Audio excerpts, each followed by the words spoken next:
Welcome to the Nonprofit Exchange Podcast. Stories by leaders for leaders to help you raise the bar on your own excellence, to release the potential inside of you. Now, here's today's podcast. Greetings, it's Hugh Ballou. Welcome to this episode of the Nonprofit Exchange. At this recording, we're 5.5 years into. Every week, Tuesday at 2 Eastern, we interview somebody that's got an expertise in business, nonprofit, religious world. And they're gracious people who share a wealth of information and wisdom with you. And so this little less than an hour interview will be packed with some ideas that we hope will be useful to you. So if you want to find us, go to thenonprofitexchange.org, O-R-G. And that will take you to the Center Vision Leadership Foundation website and the page for the Nonprofit Exchange. And you'll find an archives link, and you can watch videos as far back as you're interested and sort by topics that are of interest to you. So today we have Jeremy Jones, who comes to us from North Scottsdale, Arizona. And Jeremy, welcome to the Nonprofit Exchange, and tell folks a little bit about you, why you're doing this, and your passion. Yeah, absolutely. Thank you so much, Hugh, for the introduction. I really appreciate it. So a little bit about my background. I grew up in Southern California and went into the military at the age of 18. I was stationed on an aircraft carrier for 4 years. I was, just to give your audience and listeners a reference of time, that was when I was getting ready to get out of the military, was during the September 11th attack, 2001. And so I was a part of Operation Enduring Freedom. And so I was in the military during that time and shortly got out after, which was March of 2002. I moved here to Arizona, where I've been living and working for the last about 17 years now it's been. And over time, I basically got my Bachelor of Arts degree. I started working for a company, working for myself. And at the point where I had transitioned to fully working for myself, I was looking to get an edge on not only just the competition, but to set myself apart, because I felt like I was really good at what I did. And I authored a book, and I saw how it helped open up doors for me to get speaking engagements and things like that. And so I helped one of our clients be able to publish a book as well. And that's where now it's been about 4 years, almost 5 years, where I developed really a specialty of what we do with book publishing. Right now, I currently have that program is all we do. That's my primary business.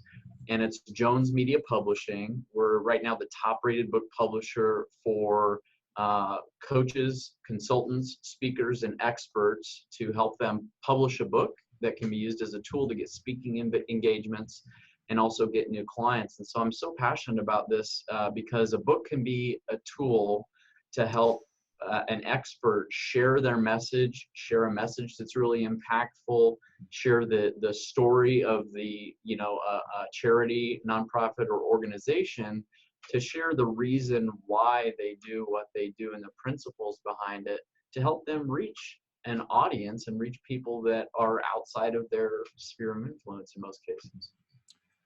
That's really great. I published my first book in 2007. It's called Moving Spirits, Building Lives, and it's Church Musician as a Transformational Leader. And that's just how I pivoted from being a musical conductor, into organizational leadership. Mm-hmm. And the conductor takes a bunch of singers and transforms those into a choir, transforms the choir into an ensemble, transforms people's lives. In the course of church work and orchestra, we develop an orchestra ensemble, and it's the same kind of thing. So I teach people how to build high-performing teams. So I did a self-publish, and I went to a church music conference. Nobody knew me, and I had a bunch of books. There were 600 people there, and I sold 100 books. And all of a sudden, people were quoting me, and I was a celebrity because I was an authority on a topic. Now, it took me 40 years to write the book, 30 days to put it on paper. Mm-hmm. Yeah. So I set myself a daily regimen and outlined it, and then just wrote it you know, miscellaneous chapters, but I knew the sequence, but I wrote the ones that flowed easily. The first chapter I wrote was managing time.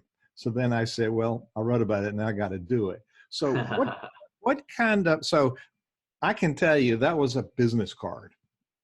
And the book was an open door business card, and people are really impressed that you have a book. And then when they read a little bit about it, and I've had several other people quote my books and other books on the topic. And that was my basic premise on transformational leadership. And I've gone from there to do other books and ebooks and courses. But it was really me putting on paper. And, you know, the process was very clarifying for me. So what do you find is most helpful? Now, we're talking to clergy and nonprofit leaders and their teams. And I do experience that they have lots of stories to tell, but they don't know how to get them out there. And we think we publish a book and it's a bestseller, we're going to be filthy rich. That's not exactly the purpose, is it? No, not necessarily. So we always start with the foundation. So a lot of times when someone is referred to us, they come to us for three primary reasons to publish a book. Number one is for contribution. So they have a message that's really important to them. They want to get it out to as many people as possible. The second reason is to have it be a tool to get clients for their business or to get speaking engagements, which then furthers the message about what they do.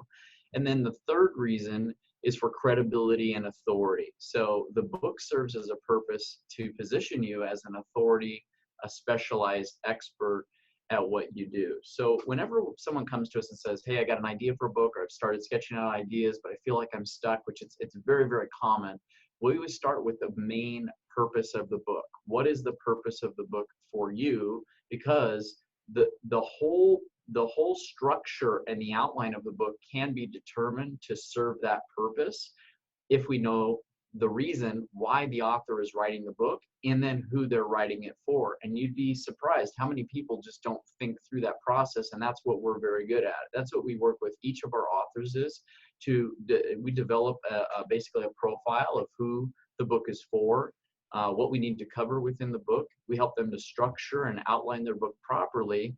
And I'll give you just a quick little example here based on your question. We had one author that wanted to be a public speaker. Well, inside of her book, she didn't mention anything about her having the ability to speak or that she's even spoken, and she had spoken. So what I recommended to her, because she was pretty far along, is within the book, rather than telling a bunch of just random stories, she told a very specific story, how she went to go speak somewhere, what she said impacted the people in the audience, and then what happened as a result of that. A real quick story could only be, it doesn't need to be very long, it could be a couple paragraphs, but because she told that story, it illustrated the point that she is a professional speaker, and it demonstrates basically that she speaks and people get a response, a positive response by her speaking.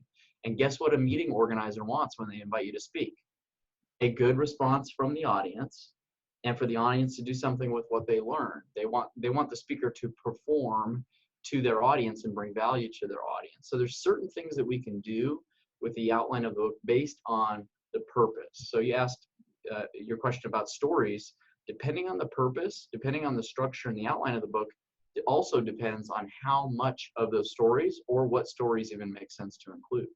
Yeah, before people melt down and say, oh, that's too much work, let me unpack a couple of things. I found it very empowering just laying it out in writing. And I had cleared a month to write my first book.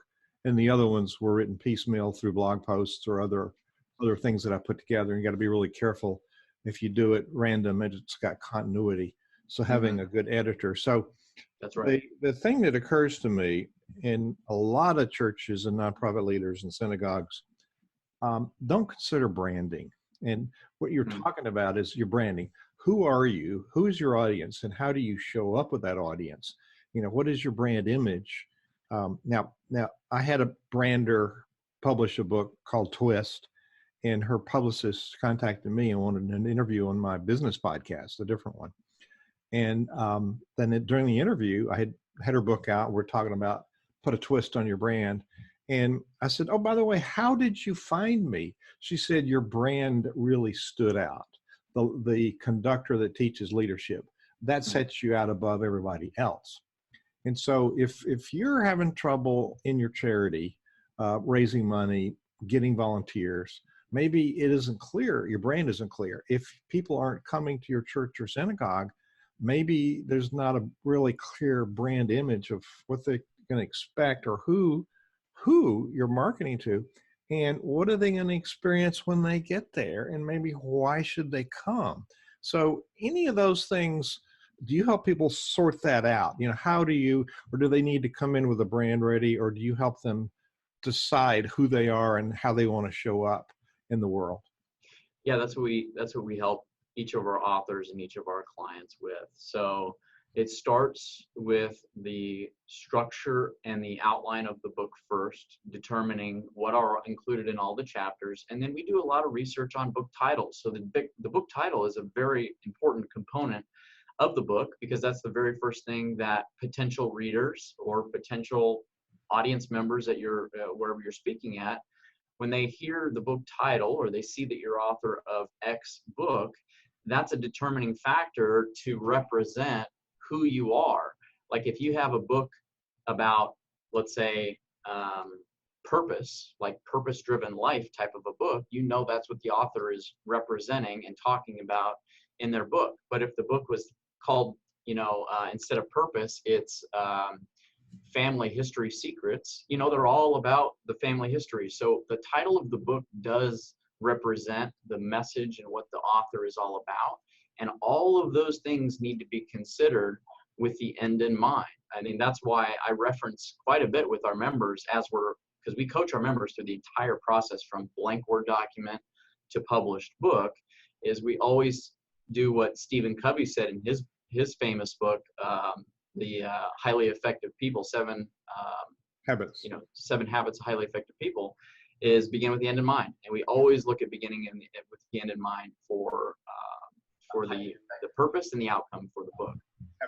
7 Habits of Highly Effective People is begin with the end in mind. And we always look at beginning with the end in mind for the purpose and the outcome for the book. I'm getting a little echo because I've got the Facebook page open. So I'm going to, if you're looking on Facebook, we're broadcasting live on Facebook for this podcast, and I forgot to turn off the sound. So I had a little audio indigestion there. That's hilarious. So this came out of nowhere. So Scott, Jeremy, it sounds awfully hard. And so I did everything myself. I went and found a printer, and actually I had pitched my first book. This is 2007. So the branding, could be the cover. I also just learned that the design of the cover, this is my third edition of the book that Cokesbury turned me down, and I published myself, and they carried it in their catalog. And instead of making $1, it cost me $1, and I made, $13 selling the book. Oh yeah. So, but they said clergy wouldn't buy it, but most of the people that had it were clergy. But I put little music notes here, and it's obviously by me because my name is really big on the cover. But I don't know that I'll redo it. I'm going to redo another type of book if I feel like I want to do that.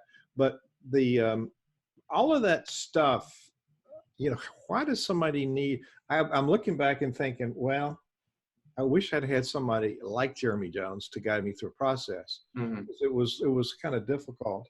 And actually, I had somebody go and proof it who didn't do a very good job. So my first printing was full of typos, and that is a credibility issue. It is.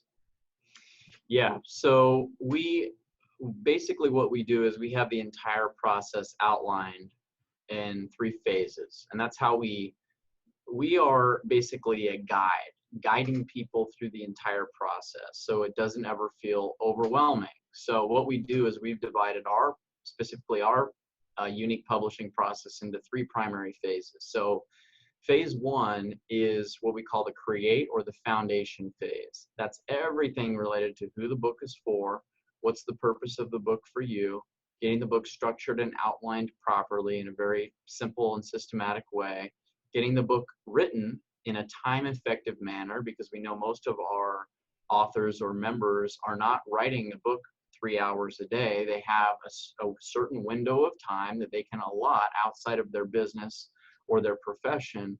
And so we were sensitive to that. We realize that it does take an amount of time, but we want it to be as efficient as possible for each of our members. So we have some programs in order to do that, to help with the writing, keep the writing very efficient, providing editing along the way to provide feedback and insight for the author.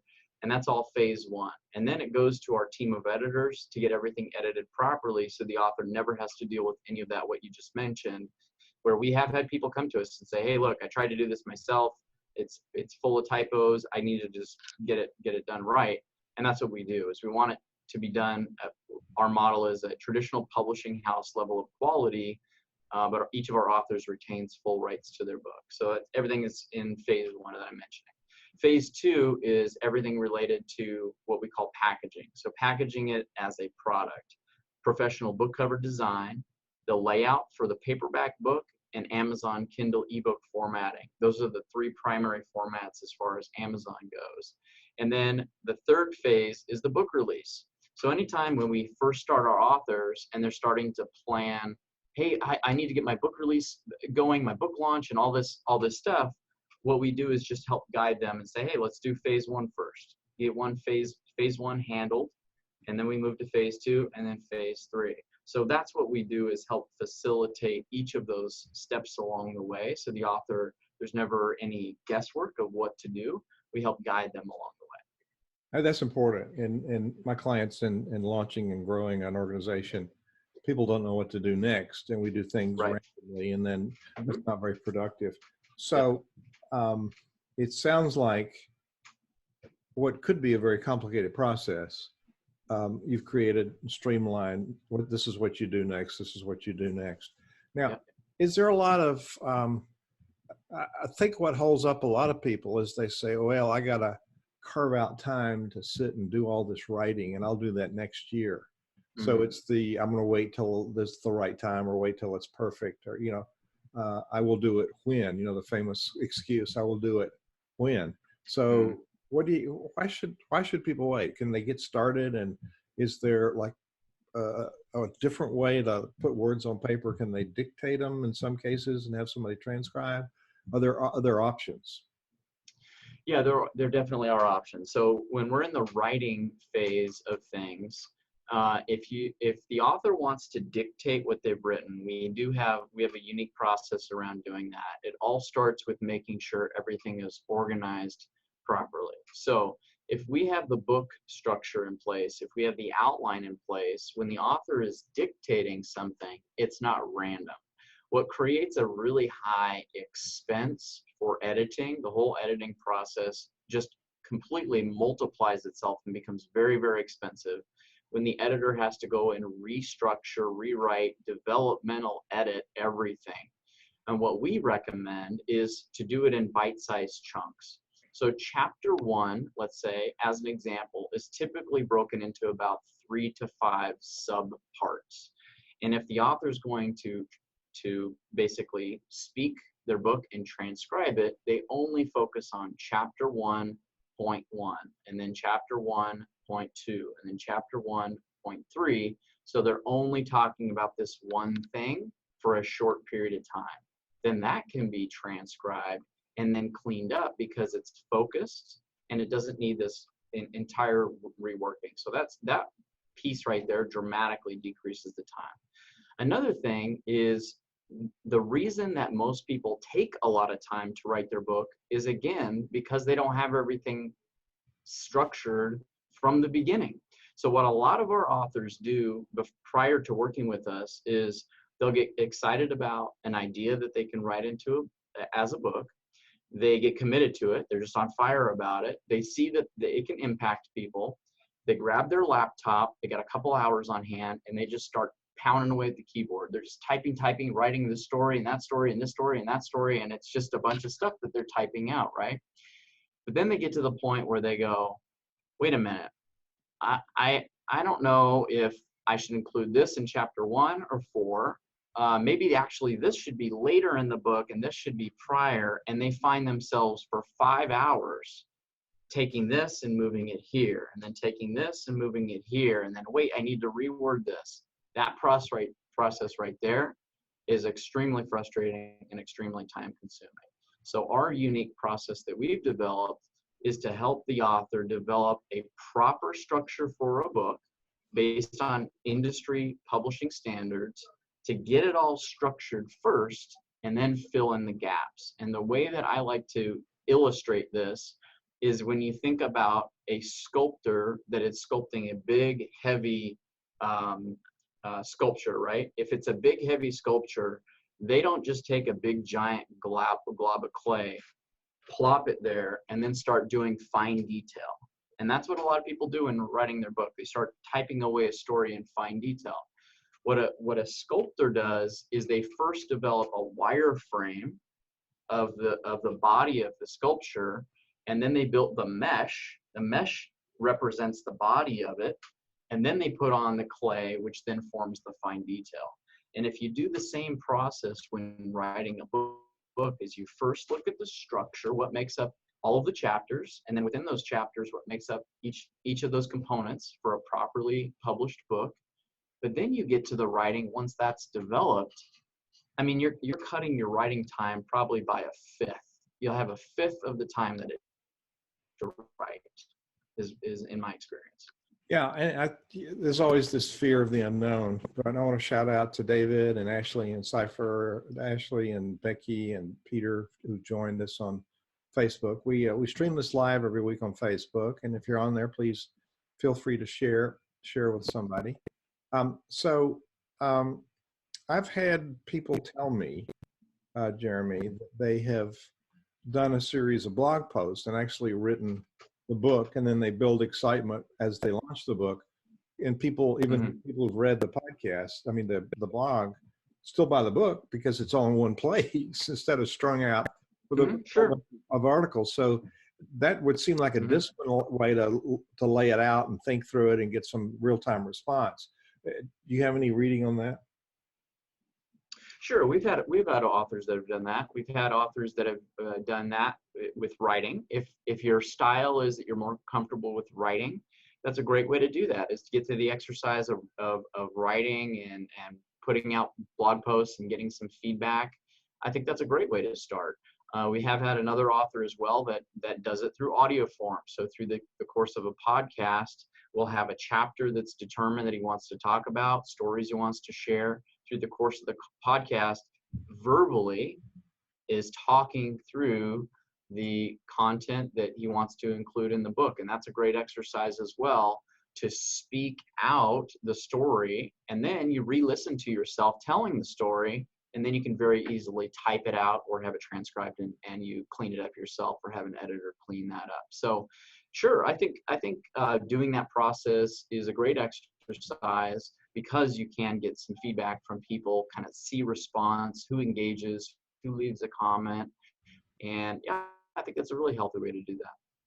You're listening to the Nonprofit Exchange. Our sponsor for this episode is WordSprint, sprint.com. They publish nonprofit performance magazine, and they help us as they help you stay in touch with your tribe. And so if you have a tribe, those are going to be the people that will buy your book. So one of the things I notice is you talk about the title, and the title makes me stop. I go in the bookstore and I see all these books, but what first catches my attention is the title. Not only the words in the title, but how it's laid out. And then I pick up the book, and I look for an index, and then I look in the contents. And then in the process, I look, and if it's just a bunch of boring copy, then that's a downer for me. So I respect books that are laid out with some highlights, some images, I had mine with some little breakout highlighted paragraphs with, tips throughout. And so I look for specific things that say to me, it's going to be an interesting journey when I read this book. So those are all, well, the titling is wordsmithing, but the rest of it, the cover appearance, the title, the appearance of the title, and then the appearance of the book.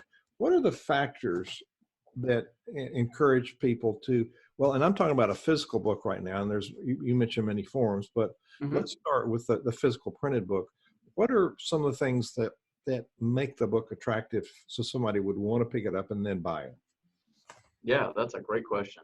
So the first thing again is the book title, the primary title, and also the subtitle. So I always encourage authors to create a very compelling subtitle. So the primary title should basically encompass the main thing that the book is about. The subtitle should give the reader some additional, or potential reader, some additional information to help clarify what the book is all about. So that's the first thing. The image of the book should be, it could be very simple. Some of the best-selling books out there are simply all typography. So as long as the text, which typography just means just all fonts and all text. So the title of the book should be clear and easy to read. In most cases, no script, really fancy, lightly scripted font is okay, but nothing real scripted fonts are a bad idea just because of the readability factor. You want it at first glance that it can be easily read. Then the cover has, pleasing cover, pleasing design. The very next thing is, you just imagine if you're in a bookstore, is you flip the book over. So what the book should have is a well-written book description on the back of the book, which basically teases or creates curiosity for the potential reader to let them know what's inside the book. That's on the physical book. On the Amazon book listing, we recommend to most of our authors that would like to include it is you want to tease to the potential reader what's potentially in a variety of chapters within your book. So topic number one for inside the book would be chapter 1. You would let them know what they're going to get out of chapter 1, chapter 2, chapter 3 in just some bullet points. And by giving those bullet points to that potential reader, that's giving them some insight of what's inside the book. Now, the nice thing about Amazon as well is they have the ability, if you're getting the book online, is you can do a look inside where you can look in and see the table of contents. So what we find in most cases is first line of defense, right, is the book cover. Then it's the back, which is the description on a physical book, or on the Amazon book listing description, it's your description. Then once they're inside the book, it's typically the table of contents. So that right there also lets you know that you need to have well-written table of contents that also informs the reader as to what's in the chapter. So those should also be well written. So they're almost like mini titles of your books. They're titles of your chapters. So that's what I recommend. I just threw up a cover. This is my 4th book, and it was one of the imprints for the United Methodist Publishing House that's since closed. Discipleship Resources had resources, and what they did, this attractive cover, and it was an anthology. So I had famous people, and on the back I had endorsements from major, like 2 of the authors of Chicken Soup, Bob Proctor. I had some high-level endorsements on it, and we actually made it to the second and the release. We did a whole bunch of ads, but what was a mistake is the cover doesn't have the subtitle. Right. It was Stories of Transformation by Leaders. And so I didn't realize till after I had released it that it didn't have it there. And that was a liability. So to your point, it looked kind of interesting. They had an artist do it, so I went with it. But I do find that I look for, what's this really about? And the other thing is, I'm not sure what's the right category. Now, in my Moving Spirits Building Lives book, I made it to number 2 in the transformational leadership category, something around that. And I don't know how I got there, because that was mostly by accident. But I tried intentionally to get this other one to bestseller. Just I wanted to say that I did it. Not that I made a lot of money, especially if you go through a regular publisher. You don't get paid till I got a small advance. You don't get paid till they get that advance back.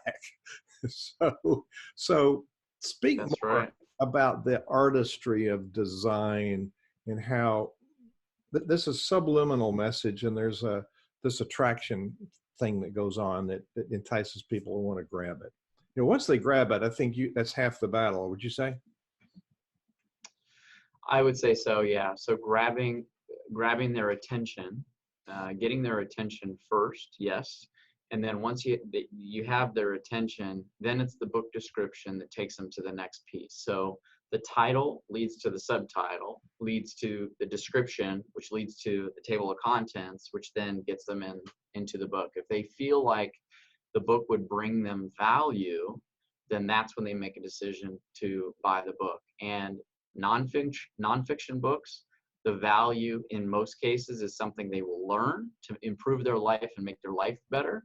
And in fiction books, which we about 80% of the books we publish are nonfiction, about 20% are fiction. The value to the reader for fiction books is entertainment, getting them outside of their own reality and outside of their mind to imagine this outside world as entertainment. That's the value that you bring to them. So a lot of fiction authors don't consider that, but they have to market it that way when they're looking at their, writing their book description, is how can you paint the picture of this, the value that you'll bring to your reader is capturing their mind and their imagination. So I'm positioning a book as part of the overall marketing program for a nonprofit. Now, is that okay? I mean, it's really a marketing tool. Mm-hmm. Right? Yeah. But, I mean, there's lots of reasons, but for the purpose of where I'm going with this, I think it's part Absolutely. of the awareness. And it doesn't differ for a business, an entrepreneur running a business. That's right. The principles, like leadership, the principles are the same. So people, now a speaker, I'm a speaker too. And speaking itself is not a sustainable revenue source. I mean, you get paid and it's gone. What we want to do is have what's called back of the room material. You want to have books, you want to have courses, you want to have other things that you can offer people, which is a secondary flow of revenue. Now, a lot of nonprofits do have a lot of resources, both their own resources and those of others that provide value in the space where they're operating. So talk a minute about how can a 501c3 purpose-based charity, local charity, how can they use a book to monetize, to bring in revenue? Yeah, that is a great question. And I also I'll throw this out here as well. So we'll talk about that. Is if anyone is watching has any questions, we talk a lot about phase one. I'm happy to answer any questions in the Facebook video that you're watching. So just drop a comment. I'll go queue on your Facebook page after we get off this interview, and happy to answer any questions as well. So I just want to throw that out there. Well, let me add to that. On the nonprofitexchange.org, you go there, there's a place for comments, ongoing comments on that page as well. Excellent.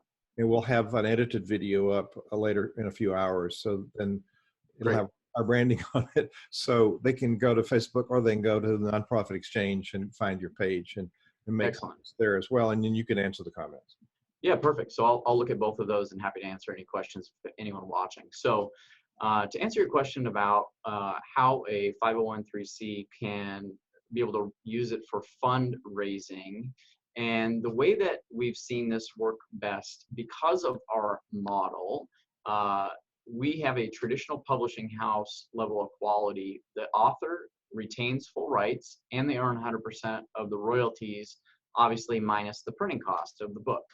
So in that situation where we've had there's two different paths here. Number one is the expert or the influencer would write the book from their perspective, teaching something, sharing a message, and the nonprofit is mentioned within the book, and the sale of the books would go to raise funds for a 501c3. So you could sell a bundle of books to a company. When they buy books, the profit of that books goes to the nonprofit. That's one way.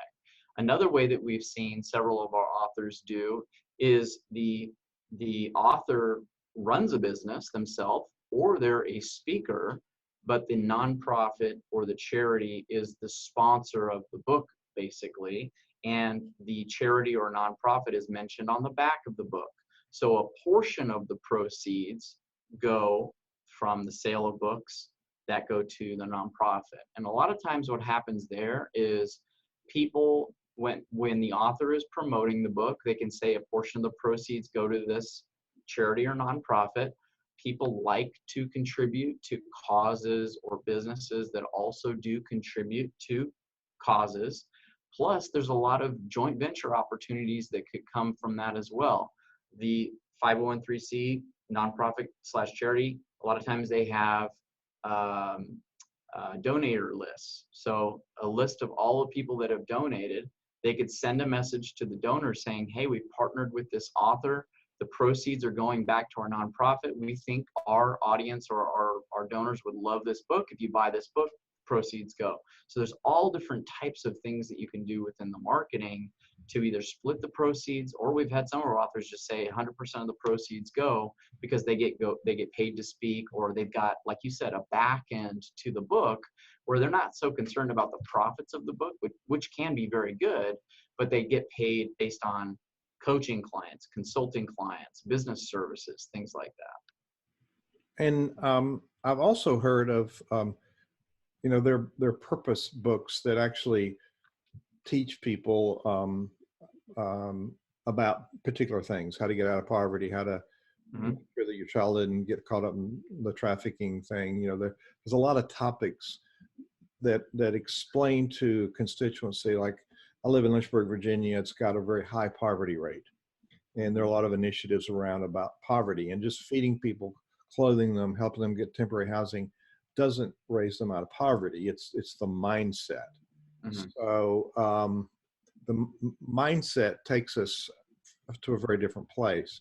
So my material is helping people reframe their thinking. And I spend a lot of time reframing the thinking for nonprofit leaders. So I've seen occasions where a sponsor, Coca-Cola, buys the back page, and it's a really helpful book for a certain segment or certain purpose, and they give it away. But it's got the sponsor message, so they'll buy 10,000 books, and then the company itself uses it for a marketing tool, and there's a mass distribution. Is that a scenario you see much, and does that really work?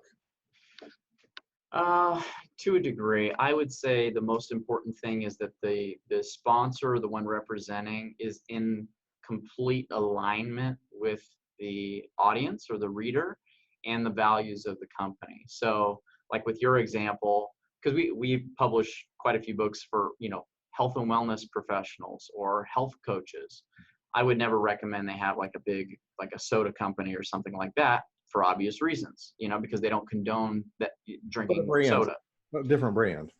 Well, and the purpose of the product as well. Coca-Cola, Dr. Pepper, they're not bad companies. It's just a drink, but it's not ever recommended by that particular person. So if like a health and fitness trainer wrote a book and they wanted to have a dietary supplement be a sponsor, perfect alignment, right? The supplement provider could email or promote, or Facebook ads, whatever they choose to do to promote the book. And it also tells them in the book how to take the supplement, which the trainer recommends. So there's a lot of consistency that's happening there. So I always recommend to look at if there in most cases there's some sort of consistency that you could create, and there's somebody out there or a company out there that would see that as alignment for their brand, for their company. It was the principle I was trying to illuminate there. So having a brand message, if their brand is compatible with your brand and there's value for both brands. I'd say so. Yeah. It's not magical finding somebody who wants to do that. Yes, and I also do, just on that note, recommend to not make obvious, blatant advertisements on the book, because when someone normally gets a book, you wouldn't see something that would just be a blatant advertisement. So, but marketing is something that we're very focused on with the book. We help with the book launch. We're very focused on joint ventures and things like that. So there's very easily things that you can do to give the reader more value and subtly promote the other company, using the example of the fitness trainer. So let's say within the book, the fitness trainer talks about using this particular protein supplement. The company is mentioned several times all throughout the book. Well, the author could mention a guide that talks about, 50 smoothie recipes to use this supplement with. And they download this guide with all these recipes. And that company, again, is mentioned. And there's a link where you can go and order this supplement. So there's certain things that you can do to not make it an advertisement, but make it an added value for the reader. Now, I think it's only fair. You have several books: Book Publishing on Demand, Power Authority, and Lead Flow. Those, I guess, we could find on Amazon. Yeah. We can also find them on jonesmediapublishing.com, could we? Yep. And then you have a podcast, or is it a blog? I do. AskJeremyJones.com/podcast. I will put all of these in the content. We transcribe all of these interviews, so it'll be in the podcast transcription and on the webpage. And we'll have a transcription in a few days. But I'll make sure that people ask JeremyJones.com/podcast. And what kind of things do you talk about on your podcast? I'm curious. Yeah, so the podcast is a lot of fun. We just published our 169th episode, so we're almost at 170 episodes. The show is called Ideas and Impact, and we interview authors, speakers, and subject matter experts about 3 big ideas that you feel could be really impactful for people if they applied it into their life, either on a personal side or on the business side. So we've interviewed people about relationships, marriage, parenting on the relationship side, on the wealth side of things, business growth, marketing, sales, things like that.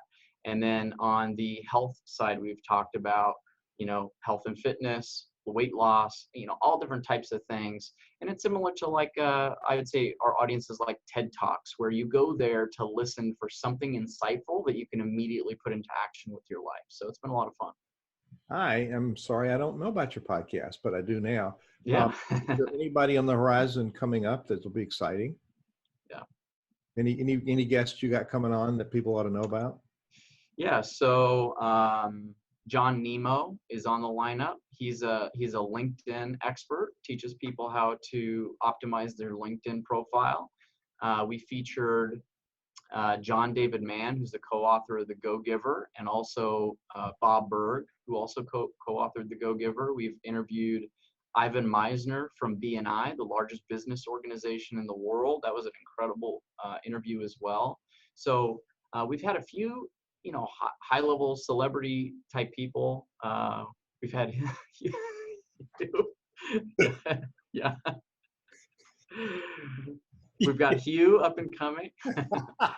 Of course. That's a given, Hugh. That's a given. Well, and you've sent me stuff. I've been finding a little back problems, but I got a shot today, so I'm a new man. Good. Which new man I am.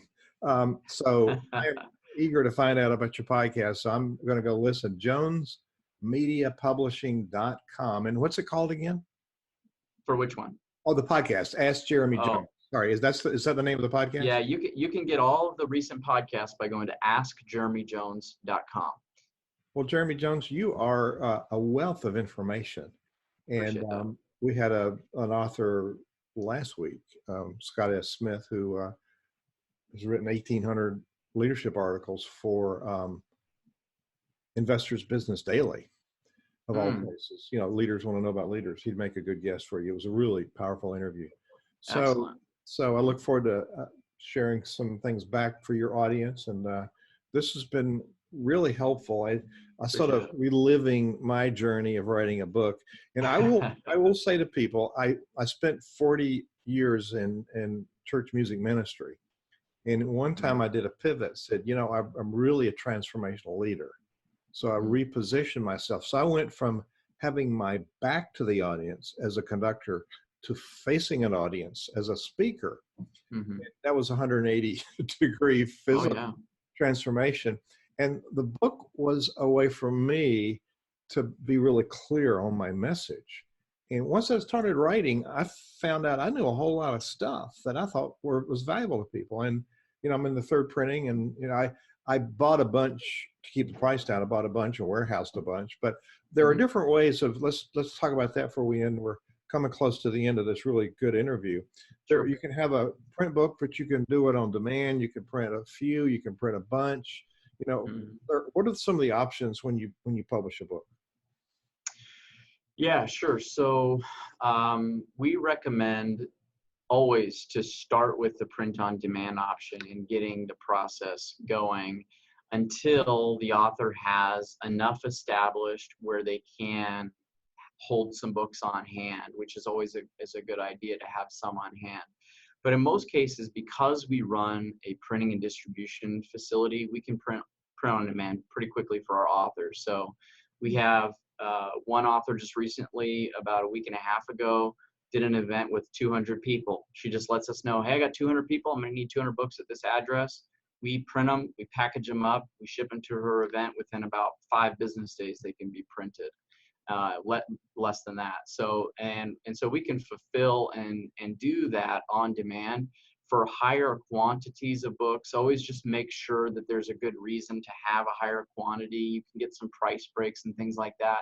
But yeah, we can do that as well. And typically what we do is we start with the paperback, so that's established and the author knows exactly their printing pricing, and we can work with that as well. Then we get the ebook version. There's no hard cost there. Once we finalize the paperback and we do the release and everything, a few of our authors also like to have a hardback version, and we do have printing facility capabilities to do a hardback version as well with a dust jacket, which looks really nice. The printing cost is a little bit higher, but we've worked it out where we can do it on fairly low quantities. So we can do a couple hundred books. We can get a pretty reasonable cost for that. That's really good to know. So there's the print book paperback, there's a print book Hmm. hardback, there's an ebook, there's also a Kindle book, which are That's different. right. And Yep. then what about audiobooks? Are those valuable? Those are valuable. Those are, we provide some training and resources of how to get that up and going. We don't provide the services to do that because the option, there's basically two options the way they can do it. Some of the authors want to speak the book themselves, which we usually recommend is the best option, but they have to have capability to go to a studio, record the audios, and have it cut properly for Amazon ACX, which is Audible's program for audiobooks. The second option well, actually 3 options. The second option is you can hire a voice actor and pay them up front, and then you still retain your side of the rights and you get the royalties from Amazon directly.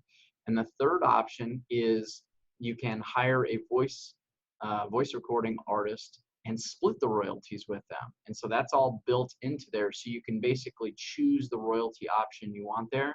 So we just provide some resources. If the author wants to provide an audiobook, we guide them on what's the best options and how it works. That was the ebook or the audiobook from Barefoot Winery was our Hmm. guest a few weeks ago, and they had Oh, wow.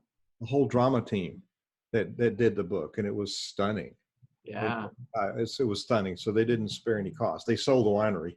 They're actually marketing experts, but Yeah. they accidentally got in the winery business, which is the number one brand. But that I never thought you get a drama team to produce the book. Wow, it was a story. So that was powerful. But that they Hmm. helped nonprofits raise money through their activity with the winery, and the Hmm. book was kind of out there to say, here's an idea for you, and it's been a bestseller for quite a while. I like that. That makes sense. Yeah, so Hmm. a lot of people do very creative things, and books are not dead. And I was talking to somebody the other day Hmm. about how good leaders read. Period. People that are Hmm. at the top of their game read. Hmm. There's no variance to that, and they read the same books again over time and mark it with a different color marker because you're going to see different things when you go back. Yep. And so I have a Totally agree. resource on my bookshelf, but I have a lot of Kindle, which when I travel, I can choose the books or the parts of books Hmm. I want to read. Hmm. But somebody was telling me that a physical book you actually absorb better. Any opinion on that? We got to end here. We're coming up to the time limit. But any opinion on whether physical books are better than ebooks or Kindle books? Yeah, I'm of the view that everybody learns differently. So some people, when they learn something new or when they just relax, they like to look at the words on a physical paper. I like to do that too, right? I like to look, I like to be able to jot notes in the margins or write things down as I'm going, and it's total focus. So if I have a book that I want to just totally focus on, I typically will get a paperback. We find that's pretty much the case with most people. When they're books you want to just be able to take around with you, like I have the Kindle app as well on all my devices. I like to have ebooks as well, to have a bunch of books I can reference. And so ebooks are great for that, to be able to just have a library of books that you can carry around with you everywhere. Audiobooks are really popular right now, and we're starting to get more and more involved with that with our clients. That's a great medium for when people are busy. I find a lot of business owners listen to audiobooks now. When you're driving and commuting places, you can listen to an audiobook, and you can't read while you're driving until we all have self-driving Teslas, which I don't know how many years that's out, but for right now, we're not reading while we're driving. So audiobooks are a great option to be able to do that. And so I think it just depends on how you consume information and how you read. But I agree with you. I don't think paperback books, even though we have all these capabilities in different mediums, I really don't think that it's going anywhere. I agree. So I'm going to give a sponsor message, and I'll throw it back to you for a tip or a thought you want to leave people with, and also Okay. how they get in touch with you. Because you and I got acquainted, I think, on LinkedIn, and you sent me a way that I could schedule an appointment with you. So we publish Nonprofit Performance 360 magazine multiple times a year, and there are great articles from leaders in there. Probably we'll end up with an article from Jeremy Jones. You'll be hearing from Sandy watching this podcast, and invite you. You indicated you'd like to share an article. Yeah. We stay in touch with our tribe by mail. It's like reading the print book. We send print to people, and people keep it. So we stay in touch with our tribe because WordSprint has 2.5 million mailings in 2 decades of tracking. They know the right message to the right person and the right rhythm. It's top of mind marketing. So if you have donors, you want to make sure they stay donors. You want to send your story out, and then you want to send your book out to these people. Tell them what's going on. They will continue to donate if you tell them the impact of your work. So it's tell the stories to the people who are supporters. They will remain supporters, and they will tell others. Wordsprint.com. Bill Gilmer and his team will help you talk about what program works for you. You can do email, but get it in their hands. You can do a combination. Postcards, letters, books. There's a lot of ways. Stay in touch with your tribe. Wordsprint.com. We've used them for 6 years now, and that's the top source for us. Jeremy Jones, what do you want to leave people with, and how can they get a hold of you? Yeah, I really appreciate that. For anyone watching or listening, if you have had a dream and a desire to write a book, you just feel it on your heart. We have many people that tell us that, hey, I just felt like I wanted to write something. I just want to inspire people. I want to share a message with people. A lot of people think that contacting a publisher, it's just too early in the process. I need to get further along. I need to write out my ideas. I need to get to some point before I explore that with anyone.